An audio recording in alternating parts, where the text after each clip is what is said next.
എല്ലാ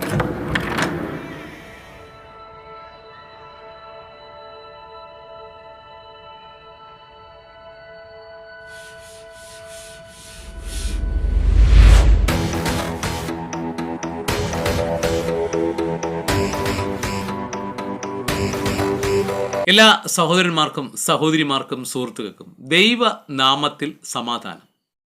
ഞാൻ നിങ്ങളുടെ പ്രിയ സഹോദരൻ അജിത്ത്. ഉണരൂ ക്രിസ്ത്യാനികളെ ഉണരൂ എന്ന യൂട്യൂബ് ചാനലിലേക്കും ക്രിസ്ത്യാനികളുടെ ശ്രദ്ധയ്ക്കെന്ന ഫേസ്ബുക്ക് കൂട്ടായ്മയിലേക്കും എല്ലാ പ്രിയ സഹോദരങ്ങളെയും ദൈവനാമത്തിൽ സ്വാഗതം ചെയ്തുകൊള്ളുന്നു. ഞാനിന്ന് നിങ്ങളോട് പറയുവാൻ ആഗ്രഹിക്കുന്ന വീഡിയോ, പാപമോചന സ്നാനം സ്വീകരിക്കാൻ യേശുവിൻ്റെ പാപം എന്താണ്. ഈ വീഡിയോ എന്നുള്ളത് ഞാൻ കഴിഞ്ഞ തവണ പറഞ്ഞ വീഡിയോയുടെ ഒരു തുടർച്ചയാണ്. പള്ളിയിലച്ഛനെ വലിച്ചു കീറി പാസ്റ്റർ ഷമീർ കൊല്ലം എന്ന ടൈറ്റിലോടുകൂടി യൂട്യൂബിൽ വന്ന ഒരു വീഡിയോയ്ക്ക് മറുപടിയായി പെന്തക്കോസ്റ്റ് പാസ്റ്റർ ഷമീർ കൊല്ലം പറഞ്ഞ 25 ചോദ്യങ്ങൾക്ക് ഉള്ള 25 ഉത്തരങ്ങളിൽ ഒന്നാമത്തെ ചോദ്യത്തിനുള്ള ഉത്തരം പറഞ്ഞതിനെ ചോദ്യം ചെയ്തുകൊണ്ടുള്ള എൻ്റെ ചില ചോദ്യങ്ങളാണ്. ആ മറുപടിയിൽ പൂർണ്ണമായ ഒരു വീഡിയോ നൽകുവാൻ കഴിഞ്ഞില്ല. യേശു സ്നാനം സ്വീകരിക്കേണ്ട ആവശ്യമില്ല എന്ന ഷമീർ കൊല്ലത്തിൻ്റെ പ്രസ്താവനയ്ക്കെതിരെയാണ് ഞാൻ അന്ന് ആ വീഡിയോ പ്രാധാന്യം കൊടുത്തുകൊണ്ട് സംസാരിച്ചത്. അതിൻ്റെ ഒടുവിൽ ഞാൻ പറഞ്ഞു നിർത്തിയത് യേശു സ്നാനം സ്വീകരിക്കേണ്ടത് അത്യാവശ്യമാണ്. കാരണം തിരുവെഴുത്തിൽ പറയുന്നത് പോലെ സകല നീതിയും നിവർത്തിയാകുവാൻ വേണ്ടിയാണ് യേശു സ്നാനപ്പെടേണ്ടത്. ആ സ്നാനം യേശുവിൻ്റെയും ആവശ്യമാണ്, യോഹന്നാൻ്റെയും ആവശ്യമാണ്. യോഹന്നാൻ്റെ ആവശ്യം എന്നുള്ളത് യോഹന്നാനെ കുറിച്ചുള്ള തിരുവെഴുത്തുകളിലെ പ്രവാചകന്മാരുടെ പ്രവചനം ഇങ്ങനെയാണ്: ദൈവത്തിന് രക്ഷകനായി ഒരു ക്രിസ്തുവായി ഭൂമിയിൽ വസിക്കുവാൻ ശുദ്ധീകരിക്കപ്പെട്ട ഒരു വിശുദ്ധിയുള്ള മനുഷ്യനെ ആവശ്യമുണ്ട്. ആ മനുഷ്യനെ തിരഞ്ഞെടുക്കുവാനുള്ള ഒരു വഴിമാർഗമാണ് യോഹന്നാൻ്റെ പാപമോചന സ്നാനം. അത് പാപം ചെയ്തവർ പാപം മോചിക്കുവാൻ തങ്ങളുടെ പാപങ്ങളെ ദൈവത്തോട് ഏറ്റു പറഞ്ഞുകൊണ്ട് വെള്ളത്താൽ യോഹന്നാൻ സ്നാനം സ്വീകരിക്കുന്നവർക്ക് പാപമോചന സ്നാനം ലഭിക്കും. പാപം മാറും, അവിശുദ്ധനായി മാറും. ആ വിശുദ്ധനായി കഴിഞ്ഞാൽ അവനിൽ ദൈവത്തിൻ്റെ ആത്മാവ് വസിക്കും.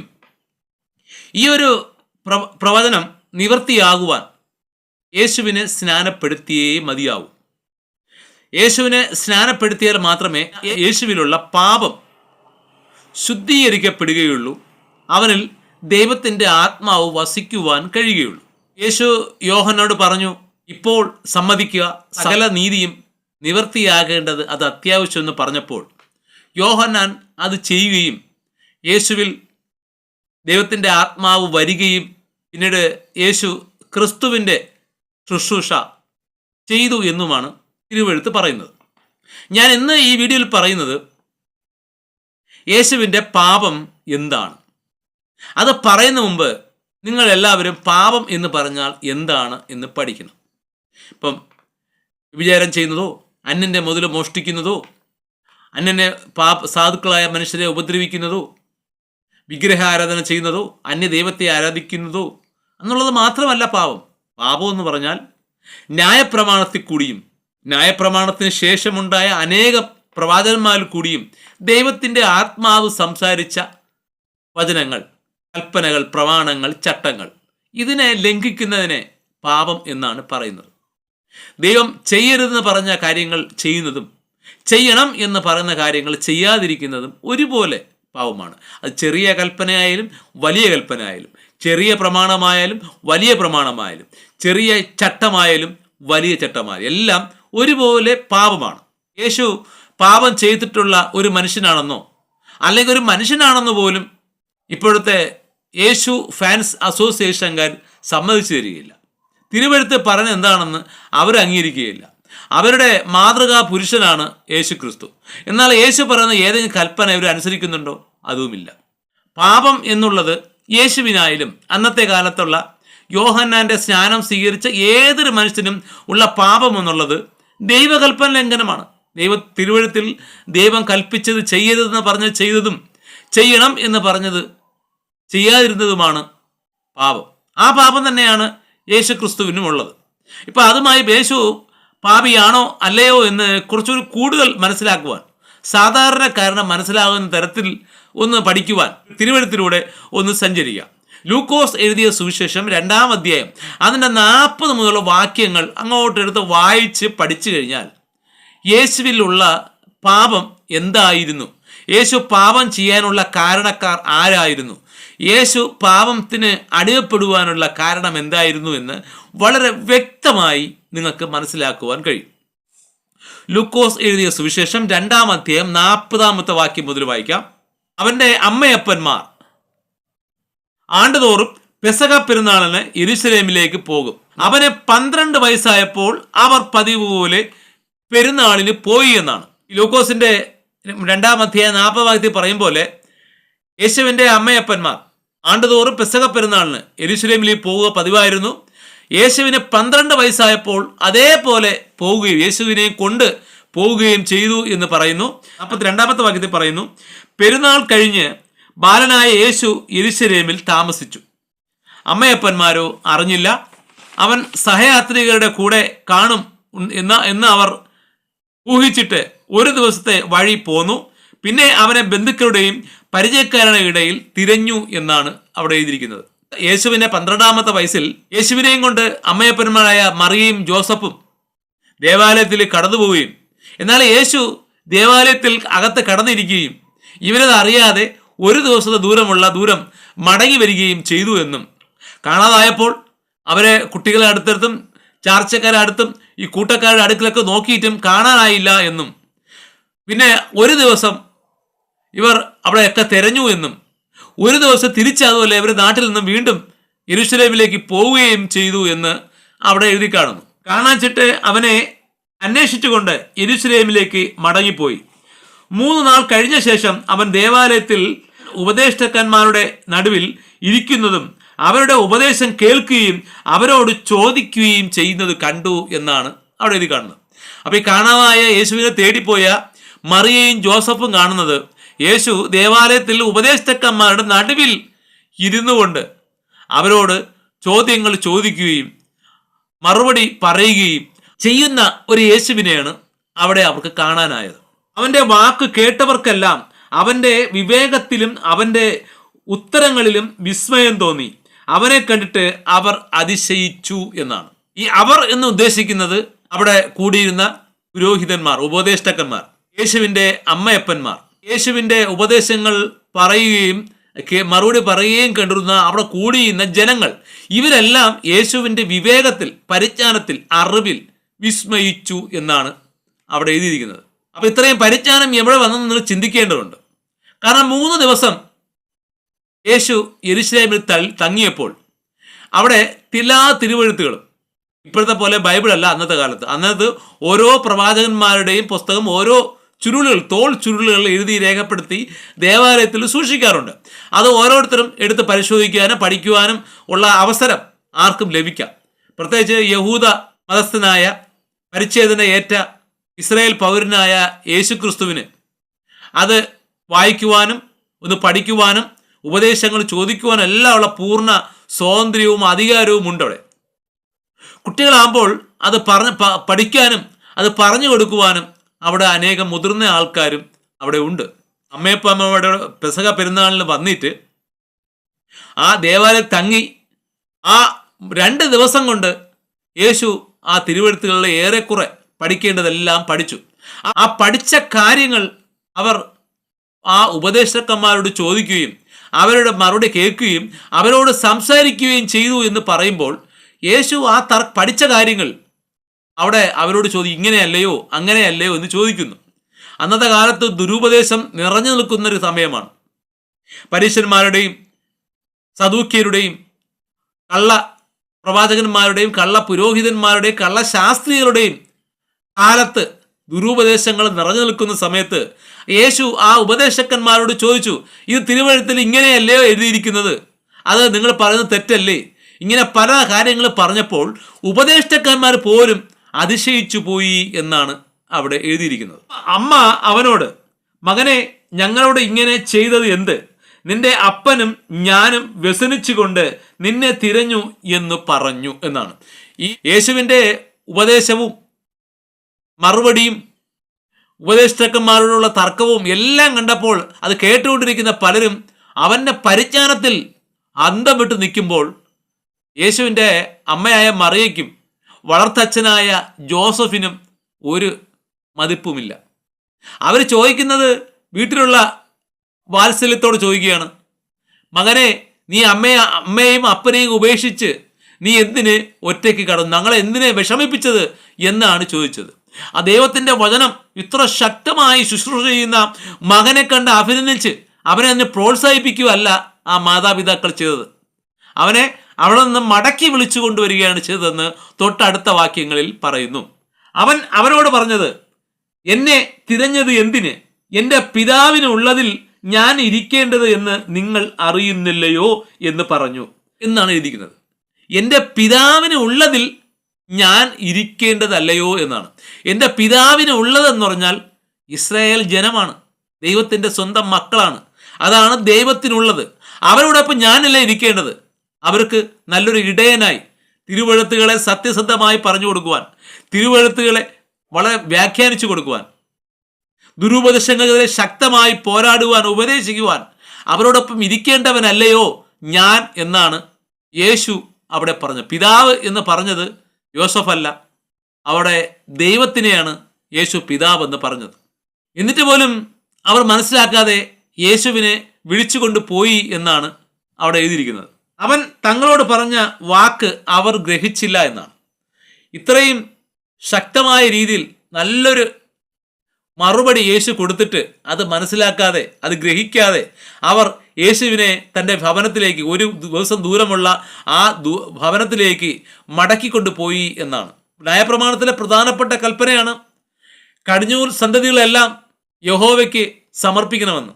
അത് സമർപ്പണത്തിൻ്റെ കൽപ്പന പോലും ഈ മറിയയോ ജോസഫോ അറിഞ്ഞില്ല. അവരെ അവിടെ ദേവാലയത്തിൽ ഇരുത്തിയിട്ട് ഉപദേശകന്മാർ നടുവിലാക്കിയിട്ട് അവനെ പ്രോത്സാഹിപ്പിക്കുന്നതിന് പകരം അവനെ തിരികെ സ്വന്തം ഭവനത്തിലേക്ക് മടക്കിക്കൊണ്ടുവന്നു എന്നാണ് അവിടെ എഴുതിയിരിക്കുന്നത്.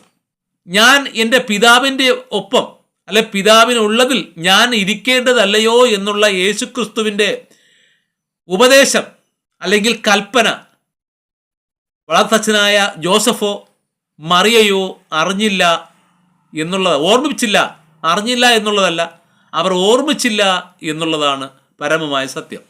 കാരണം ജോസഫിന് സ്വപ്നത്തിൽ ദൈവത്തിൻ്റെ ദൂതൻ പ്രത്യക്ഷനായി പറഞ്ഞത് ഇങ്ങനെയാണ്. മത്തായി എഴുതിയ സുവിശേഷം 1-ാം അധ്യായം 21-ാമത്തെ വാക്യത്തിൽ, അവൾ ഒരു മകനെ പ്രസവിക്കും, അവൻ തൻ്റെ ജനത്തെ അവരുടെ പാപങ്ങളിൽ നിന്ന് രക്ഷിക്കാനിരിക്കൊണ്ട് നീ അവന് യേശു എന്ന പേർ ഇടേണം എന്ന് പറഞ്ഞു. ഇതുപോലും ജോസഫ് മനസ്സിലാക്കിയില്ല. ജോസഫിനെ തിരുവെഴുത്തിൽ നീതിമാനായ മനുഷ്യൻ എന്നൊക്കെയാണ് വർണ്ണിച്ചിരിക്കുന്നത്. എങ്കിലും ജോസഫ് ജനങ്ങളുടെ പാപങ്ങളെ മാറ്റുവാൻ ദൈവം നിയോഗിച്ചയച്ച ഒരു സന്തതിയാണ് യേശു എന്ന് പോലും ജോസഫ് അറിഞ്ഞില്ല. പാപങ്ങൾ എന്താണെന്ന് പോലും ശരിക്കും ജോസഫിന് പോലും അറിയില്ല. തിരുവെഴുത്തുകൾ അനുസരിക്കാതിരിക്കുന്നതാണ് പാപമെന്നുള്ള കൽപ്പന പോലും ജോസഫ് മനസ്സിലായില്ല. അതുപോലെ മറിയയും അതുപോലെ തന്നെ. മറിയയ്ക്ക് സ്വപ്നത്തിലല്ല ദൈവത്തിന് ദൂതൻ ദർശനം കൊടുത്തത്, നേരിട്ടാണ്. ജോസഫിന് ഉറക്കത്തിലാണ്, സ്വപ്നത്തിലാണ് ദൂതൻ വന്നത്. ലൂക്കോസ് എഴുതിയ സുവിശേഷം 1-ാം അധ്യായം 30-ാമത്തെ വാക്യം, ദൂതൻ അവളോട്, മറിയയെ ഭയപ്പെടേണ്ട, നിനക്ക് ദൈവത്തിന്റെ കൃപ ലഭിച്ചു. നീ ഗർഭം ധരിച്ചൊരു മകനെ പ്രസവിക്കും, അവന് യേശു എന്ന പേർ വിളിക്കണം. അവൻ വലിയവനാവും, അത്യുന്നതന്റെ പുത്രൻ എന്ന് വിളിക്കപ്പെടും. കർത്താവായ ദൈവം അവന്റെ പിതാവായ ദാവീദിന്റെ സിംഹാസനം അവന് കൊടുക്കും. അവൻ യാക്കോബ് ഗൃഹത്തിന് എന്നേക്കും രാജാവായിരിക്കും. അവന്റെ രാജ്യത്തിന് അവസാനം ഉണ്ടാകുകയില്ല എന്ന് പറഞ്ഞു. ഈ ഒരു കാര്യം പോലും അവൻ ദൈവത്തിൻ്റെ ഇസ്രായേൽ ജനത്തിൻ്റെ രാജാവായി വാഴേണ്ടവനാണ്. അവൻ്റെ സിംഹാസനത്തിന് ഒരു കാലത്തും അവസാനം ഉണ്ടാകുകയില്ല എന്ന് ദൈവത്തിൻ്റെ ദൂതൻ മറിയയോട് സംസാരിച്ചിട്ട്, ആ ദൈവദൂതൻ പറഞ്ഞ സകല കാര്യങ്ങളും നിവർത്തിയാക്കിയിട്ടും യേശു എന്ന അത്ഭുത മനുഷ്യൻ ഇത്രയും വലിയൊരു വചനം സംസാരിച്ചിട്ടും മറിയ പോലും ആ ദൈവത്തിൻ്റെ ദൈവത്തിൻ്റെ ആ ഒരു ലക്ഷ്യം മനസ്സിലാക്കാതെ അവനൊരു സാധാരണ മനുഷ്യനായി കണ്ടുകൊണ്ട് ആ ഉപദേഷ്ടാക്കന്മാരുടെ നടുവിൽ നിന്നും അവരെ വീട്ടിലേക്ക് വിളിച്ചുകൊണ്ട് പോയി എന്നുള്ളതാണ്. ഇനി അവസാനത്തെ 2 വാക്യങ്ങളാണ് യേശുവിൻ്റെ പാപം എന്താണെന്ന് അവിടെ പറയുന്നത്. പിന്നീട് അവൻ അവരോടുകൂടെ ഇറങ്ങി നസറത്തിൽ വന്നു, അവർക്ക് കീഴടങ്ങിയിരുന്നു എന്നാണ് അവിടെ എഴുതിയിരിക്കുന്നത്. യേശുവിനെ മടക്കിക്കൊണ്ട് വന്ന ശേഷം യേശു അമ്മയപ്പന്മാർക്ക് കീഴടങ്ങിയിരുന്നു. കാരണം കീഴടങ്ങിയിരിക്കുവാനാണ് ന്യായപ്രമാണ കൽപ്പന.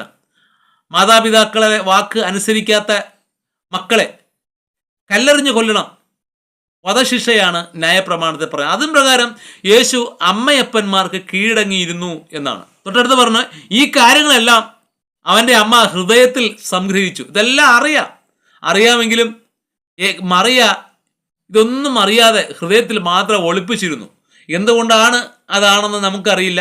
ഒരുപക്ഷെ ഞാൻ യോസഫിൻ്റെ അല്ലാത്തൊരു മകനെ പ്രസവിച്ചു എന്നുള്ള മാനഹാനിയാണോ, അല്ലെങ്കിൽ യേശു വരാൻ പോണ രാജാവായി മാറും എന്നുള്ള ഭയമാണോ, ഒന്നൊന്നും വ്യക്തമല്ല.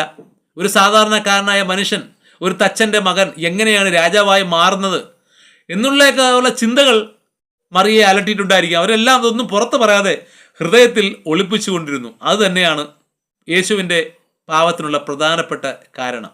പറയേണ്ടത് പറഞ്ഞില്ല. 52-ാമത്തെ വാക്യം വളരെ ശ്രദ്ധിച്ചു വായിക്കണം. യേശുവോ ജ്ഞാനത്തിലും വളർച്ചയിലും ദൈവത്തിൻ്റെയും മനുഷ്യരുടെയും കൃപയിൽ വളർന്നു വന്നു എന്നാണ് അവിടെ എഴുതിയിരിക്കുന്നത്. അവിടെ യേശു ദൈവത്തിൻ്റെയും മനുഷ്യൻ്റെയും കൃപയിൽ, കൃപ എന്ന് പറഞ്ഞാൽ അർഹതയില്ലാത്ത അംഗീകാരം. ദൈവത്തിൻ്റെ ഇടയിൽ അർഹത കിട്ടണമെങ്കിൽ ദൈവവചനം പ്രമാണിക്കണം. എന്നാൽ മനുഷ്യരുടെ ഇടയിലുള്ള അന്നത്തെ യഹൂദന്മാരുടെ രീതി ദുരുപദേശങ്ങളെയും ദൈവവചനങ്ങളെയും ഒരുപോലെ കൊണ്ടുപോകുന്ന രീതി, ആചാര അനുഷ്ഠാനങ്ങൾ, ആഘോഷങ്ങൾ, പെരുന്നാളുകൾ ഇതെല്ലാം ആഘോഷിക്കും. പക്ഷേ കൽപ്പനകൾ പ്രമാണിക്കില്ല. മറ്റ് കൽപ്പനകൾ, വ്യക്തിപരമായ കൽപ്പനകൾ ഇവരനുസരിക്കില്ല. മറ്റ് ആഘോഷങ്ങൾ, ആചാരങ്ങൾ, ഉത്സവങ്ങൾ, പെരുന്നാളുകൾ, കൂട്ടായ്മ, ശബത്ത് അങ്ങനെ എല്ലാം അനുസരിക്കും. പക്ഷേ സഹോദരൻ നിന്നെ പോലെ സ്നേഹിക്കുക, വ്യഭിചാരം ചെയ്യൽ, മോഷ്ടിക്കരുത്, വിഗ്രഹ ആരാധന ചെയ്യൽ, ബാലനെ ധൂപം കാട്ടരുത്, ഇങ്ങനെയുള്ള പല അനേക പറഞ്ഞാൽ തീർത്ത അതിനൊക്കെ അവർ രഹസ്യമായി ചെയ്യേണ്ട കാര്യങ്ങളൊന്നും അത് ചെയ്യാതെ പരസ്യമായ കാര്യങ്ങൾ മാത്രം ചെയ്യുന്ന രീതി. അതാണ് അന്നത്തെ ഇസ്രായേൽ ജനം. ദൈവവചനവും ദുരുപദേശവും ഒരുമിച്ച് മിക്സ് ചെയ്ത് കൊണ്ടുപോകുന്ന രീതി. ആ രീതിയിലായിരുന്നു യേശു വളർന്നുവെന്ന് അവിടെ പറയുന്നത്. കാരണം മനുഷ്യരുടെ കൃപയിൽ വന്നു എന്ന് പറയുമ്പോൾ മനുഷ്യരുടെ കൃപയിൽ അന്നത്തെ ജനസമൂഹത്തിൽ, ഇസ്രായേൽ ജനത്തിൽ, അല്ലെങ്കിൽ ഇസ്രായേൽ യഹൂദ ഗോത്രത്തിൽപ്പെട്ട യേശു, യഹൂദ ഗോത്രത്തിൻ്റെ കൃപ ലഭിക്കണമെങ്കിൽ അവരെ പോലെ ജീവിക്കണം. അവരുടെ സമൂഹത്തിൽ അവർ എങ്ങനെ ജീവിക്കുന്നു അതുപോലെ ജീവിക്കണം. അതല്ലാതെ വന്നപ്പോഴാണ് യേശു യഹൂദന്മാർക്ക് ശത്രുവായി മാറിയത്. 30-ാമത്തെ വയസ്സിൽ സ്നാനം സ്വീകരിച്ച ശേഷം 3.5 വർഷം ദുരുപദേശങ്ങൾക്കെതിരെ ശക്തമായി പൊരുതിയപ്പോൾ, ദൈവവചനം സത്യസന്ധമായി പറഞ്ഞപ്പോൾ, നിത്യ ജീവന്റെ വചനം ജനങ്ങൾക്ക് ലോകത്തിൽ നൽകിയപ്പോഴാണ് സമൂഹത്തിന്റെ കൃപയിൽ വളർന്ന യേശു അവർക്ക് ശത്രുവായി മാറിയത്. മിത്രമായ യേശു ശത്രുവായി മാറിയത് ദൈവവചനം സംസാരിച്ചപ്പോഴാണ്. അവൻ ദുരുപദേശങ്ങളെ അനുസരിച്ച് ജീവിച്ചപ്പോൾ അവൻ മനുഷ്യരുടെ ഇടയിൽ കൃപയിൽ പാർത്തു എന്നുള്ളതാണ്. അപ്പോൾ യേശുവിൻ്റെ പാപം എന്നുള്ളത് വചനം ലംഘിച്ചു എന്നുള്ളത് തന്നെയാണ് ഇന്ന് ഇത് സൂചിപ്പിക്കുന്നു. ഇനി യേശു വരാൻ പോണ യേശു അല്ലെങ്കിൽ രക്ഷകൻ ഇമ്മാനുവൽ എങ്ങനെ ഉള്ളവൻ ആയിരിക്കുമെന്ന് പ്രവാചകനായ യെശയ്യാ പ്രവചിച്ചിട്ടുണ്ട്. യെശയ്യാ 7-ാം അധ്യായം 14-16 വാക്യങ്ങൾ വായിച്ചു കഴിഞ്ഞാൽ വരാൻ പോണ യേശു പാപിയായ മനുഷ്യൻ, പാപത്തെ ഉപേക്ഷിച്ച് വിശുദ്ധിയെ തിരഞ്ഞെടുക്കുന്ന ഒരു മനുഷ്യനാണെന്ന് പ്രവചിച്ചിട്ടുണ്ട്. അതുകൊണ്ട് കർത്താവ് തന്നെ നിങ്ങൾക്കൊരു അടയാളം തരും, കന്യക ഗർഭിണിയായി ഒരു മകനെ പ്രസവിക്കും, അവനെ ഇമ്മാനുവേൽ എന്ന് പേർ വിളിക്കും. അത് യേശുക്രിസ്തുവിനെ കുറിച്ചാണെന്ന് ഞാൻ പ്രത്യേകിച്ച് പറയേണ്ടത് ആവശ്യമില്ല, എല്ലാവർക്കും അത് മനസ്സിലാവും. തൊട്ടടുത്തുള്ള വാക്യമാണ് ശരിക്കും വായിക്കേണ്ടത്. തിന്മ തള്ളി നന്മ തിരഞ്ഞെടുപ്പാൻ പ്രായമാകും വരെ അവൻ തൈരും തേനും കൊണ്ട് ഉപജീവിക്കും എന്ന് യെശയ്യാ അവിടെ പ്രവചിച്ചിരിക്കുകയാണ്. തേൻ എന്ന് പറയുന്നത് ഒരിക്കലും നശിച്ചു പോകാത്തത്. തേൻ പഴകും തോറും അതിൻ്റെ വിലയും കൂടും, നിലവാരവും കൂടും, ഗുണവും കൂടും. എന്നാൽ തൈര് എന്നുള്ളത് ശുദ്ധമായ ഒരു ആഹാരമാണ്, പാൽ. ആ പാലിനെ പിഴിച്ച് ചീത്തയാക്കി ഉണ്ടാക്കുന്ന ഒരു ഭക്ഷണപദാർത്ഥമാണ് മോര്. പുളിപ്പിച്ചുണ്ടാക്കുന്ന ഒരു സാധനമാണ് തൈര്. അപ്പോൾ അവിടെ പറയുന്നു യേശു തേനും തൈരും കൊണ്ട് ഉപജീവിക്കുന്ന ഒരു മനുഷ്യനായിരിക്കുമെന്ന്. തിന്മ എന്ന് ഉദ്ദേശിക്കുന്നത് പാപം തന്നെയാണ്. ദൈവകൽപ്പന ലംഘിക്കുന്ന എല്ലാ പ്രവൃത്തികളും തിന്മ തന്നെയാണ്. നന്മ എന്ന് പറയുന്നത് ദൈവകൽപ്പന പ്രമാണിക്കുന്ന വിശുദ്ധിയുടെ മാർഗമാണ്. തിന്മ തള്ളി നന്മയെ തിരഞ്ഞെടുക്കാൻ പ്രായമാകും വരെ യേശു തൈരും തേരും കൊണ്ട് ഉപജീവിക്കും എന്ന് പറഞ്ഞത് ഈ 30-ാമത്തെ വയസ്സ്, 13-ാമത്തെ വയസ്സ് മുതൽ 30-ാമത്തെ വയസ്സ് വരെയുള്ള കാലയളവിനെയാണ് അവിടെ പറയുന്നത്. അങ്ങനെ യേശു തൻ്റെ 30-ാമത്തെ വയസ്സിൽ യോഹന്നാൻ പ്രവാചകന്റെ മാനസാന്തര പ്രസംഗം, സുവിശേഷ പ്രസംഗം കേട്ടാണ്, മാനസാന്തരപ്പെട്ടാണ് യേശു ആ സ്നാനം സ്വീകരിച്ചത്. യേശുവിൻ്റെ പാപം ശുദ്ധീകരിച്ച് വിശുദ്ധിയുള്ള ഒരു മനുഷ്യൻ്റെ ശരീരമായി മാറ്റുന്നതും അത് കണ്ട് പ്രസാദിച്ചാണ് ദൈവം തൻ്റെ ആത്മാവിനെ യേശുവിലേക്ക് കൊടുക്കുകയും ദൈവം രാജാവായി വാഴുന്ന ക്രിസ്തു എന്ന അത്ഭുത പ്രതിഭാസം 3.5 വർഷം, അന്ന് 2025 വർഷം മുമ്പ് ഇസ്രയേൽ ആയത്. എൻ്റെ വീഡിയോ കേട്ട പ്രിയ സഹോദരങ്ങളെ, നിങ്ങൾക്ക് എല്ലാവർക്കും ദൈവനാമത്തിൽ നന്ദി അർപ്പിക്കുന്നു. അടുത്ത ഒരു വീഡിയോ കാണും വരെ എല്ലാവർക്കും നല്ലൊരു ഗുഡ് ബൈ.